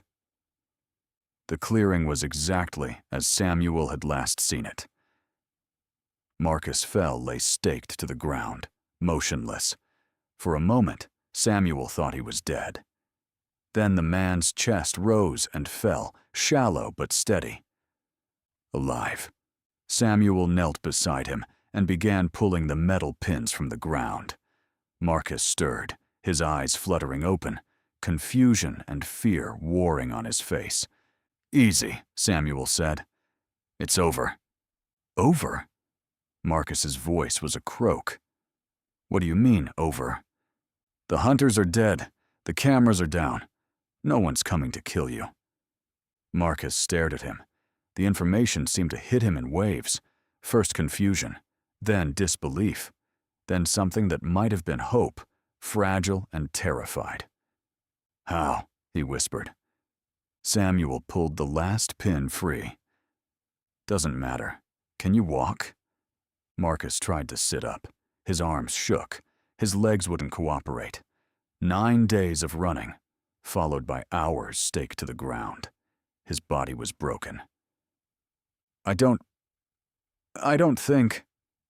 Samuel pulled him upright, slung one of Marcus's arms over his shoulders, took the weight. "Lean on me. There's an extraction point 2 kilometers east. Emergency transmitter. We can call for pickup." "Who are you?" Marcus asked. The question came out cracked, desperate. How did you? "My name is Samuel Richmond." "Thank you," Marcus said. The words came out thick with emotion. "Thank you. I was sure I was going to die. I thought no one was coming." Samuel didn't respond. They moved through the jungle slowly, Samuel supporting Marcus's weight, navigating by the faint glow of the volcanic vents. The night sounds surrounded them. Clicks and chittering and distant roars. Normal sounds. Jungle sounds. The sounds of a world that didn't care about human grief or alien cruelty, or the bodies cooling in the darkness behind them. They reached the extraction point as dawn broke. The secondary transmitter was intact, protected by its distance from the main ridge. Samuel activated it, sent a distress signal on the emergency frequency, and waited. Marcus had collapsed against a tree, unconscious or asleep. His breathing was steady. He would live. Samuel sat on a rock and watched the sunrise. The sky shifted from black to purple, to orange to gold. The jungle transformed around him, night creatures retreating, day creatures emerging. Steam rose from the volcanic vents, catching the light, turning the world into something almost beautiful. Quiet morning. The name made sense now. This moment, this silence, this peace between the horrors of the night and the heat of the day. A quiet morning on a world designed for death. Samuel reached into his pocket. The photograph was worn, creased from handling, faded from being carried against his body for 14 months. Richard smiled out from the image, frozen in time, forever 19, forever alive. Samuel looked at his son's face. He thought about the day the photo was taken. Richard had just been accepted to his first-choice college. He'd been so excited, so full of plans and dreams and hope for the future. Samuel had taken the picture in front of the acceptance letter, framed and hanging on the wall. Richard had complained about his hair, about the lighting, about looking dorky. Samuel had told him he looked fine. He'd looked perfect. 2 hours later, the sound of an approaching ship broke the silence. Rescue, extraction, the end of the hunt. Samuel traced the edge of the photograph with his thumb. "You knew I would find them," he said quietly. "And I did." Samuel tucked the photograph back into his pocket and waited. The debt was paid. Hey there, space human. I'm really curious about your thoughts on this video. Drop a quick comment and let me know what's on your mind. Or just say hi if you prefer.